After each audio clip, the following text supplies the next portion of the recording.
Little Miss Shy by Roger Hargreaves.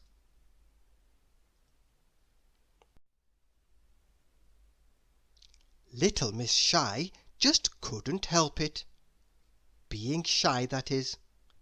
She was terribly, desperately shy.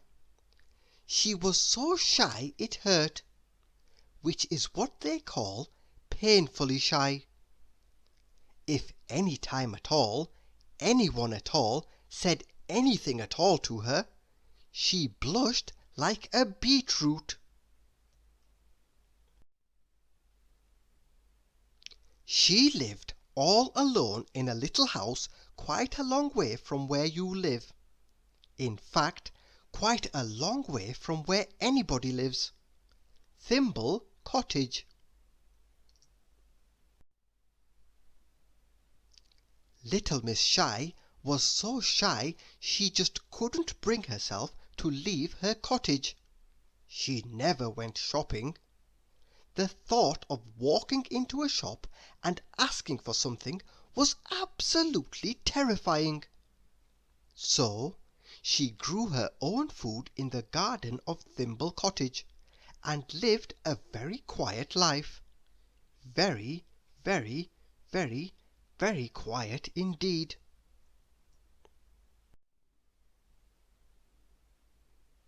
Bang, bang, bang! Little Miss Shy, who was having breakfast in the kitchen of Thimble Cottage, dived under the table in terror. But it was only the postman knocking at the door. "Anybody home?" he called.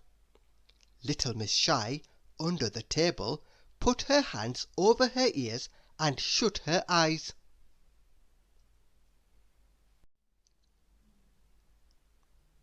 "She must be out," thought the postman to himself, and pushed the letter he was carrying under the door, and walked away. Little Miss Shy waited, and waited, and waited until the sound of his footsteps had died away. And then she waited some more. In fact, she spent most of that day under her kitchen table.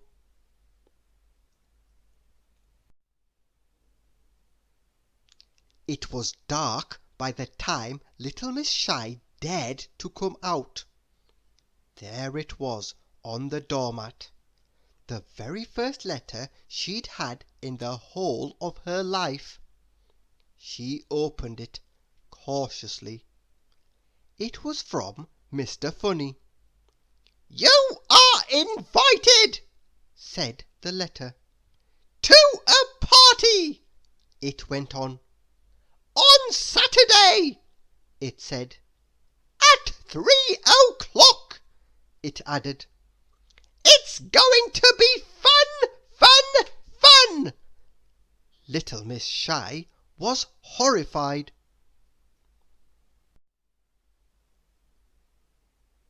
She looked at the letter again.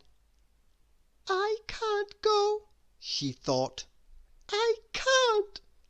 There'll be people there. People!" In the whole wide world there was absolutely nothing that frightened Little Miss Shy as much as the thought of people. She worried about it all night long.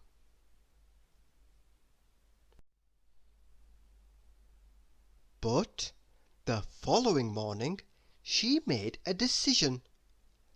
"I'll have to go," she thought. "It wouldn't be polite not to." But 5 minutes later she changed her mind. And 5 minutes later she changed her mind back again. But 5 minutes later, guess what happened? That's right. She didn't sleep that night at all.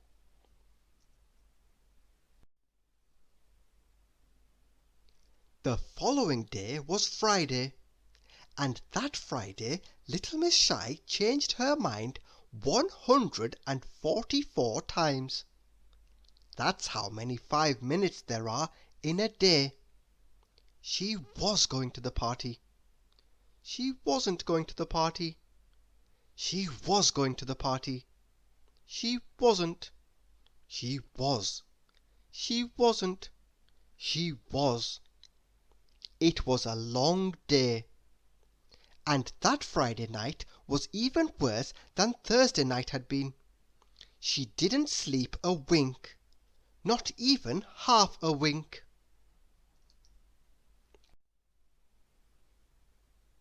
Saturday morning came and went. Saturday lunchtime came and went.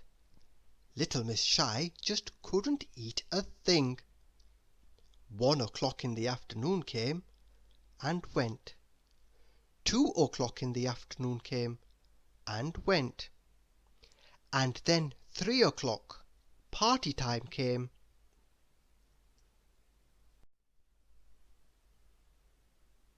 And went. But poor little Miss Shy didn't. She couldn't. She just sat there. A tear rolled down her cheek. "Oh, I do so wish I wasn't so shy," she sobbed.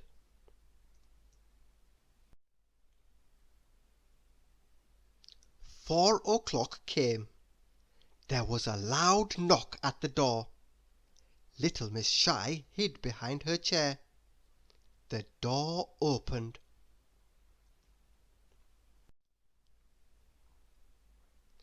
And in walked Mr. Funny.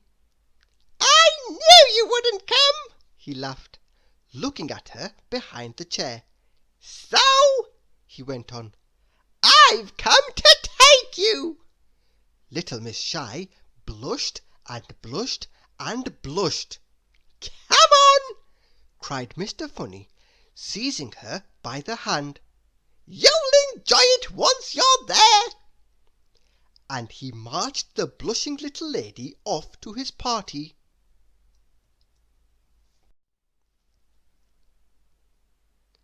Everybody was there.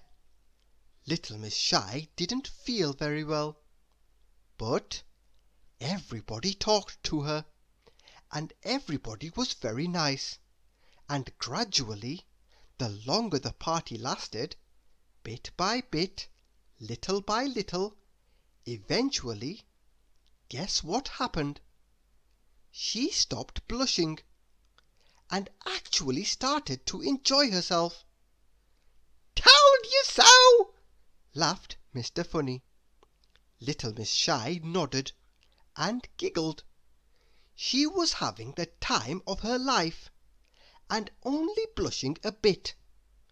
And do you know who she met at the party?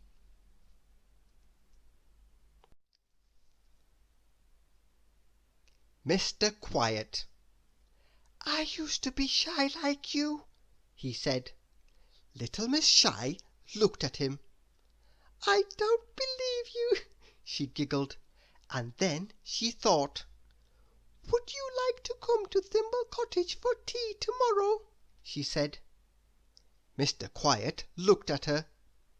"Me?" he said, blushing like a beetroot. "Tea?" he said, blushing like 2 beetroots. "Tomorrow?" he said, blushing like a whole sackful of beetroots. And then he fainted. Thank you for listening.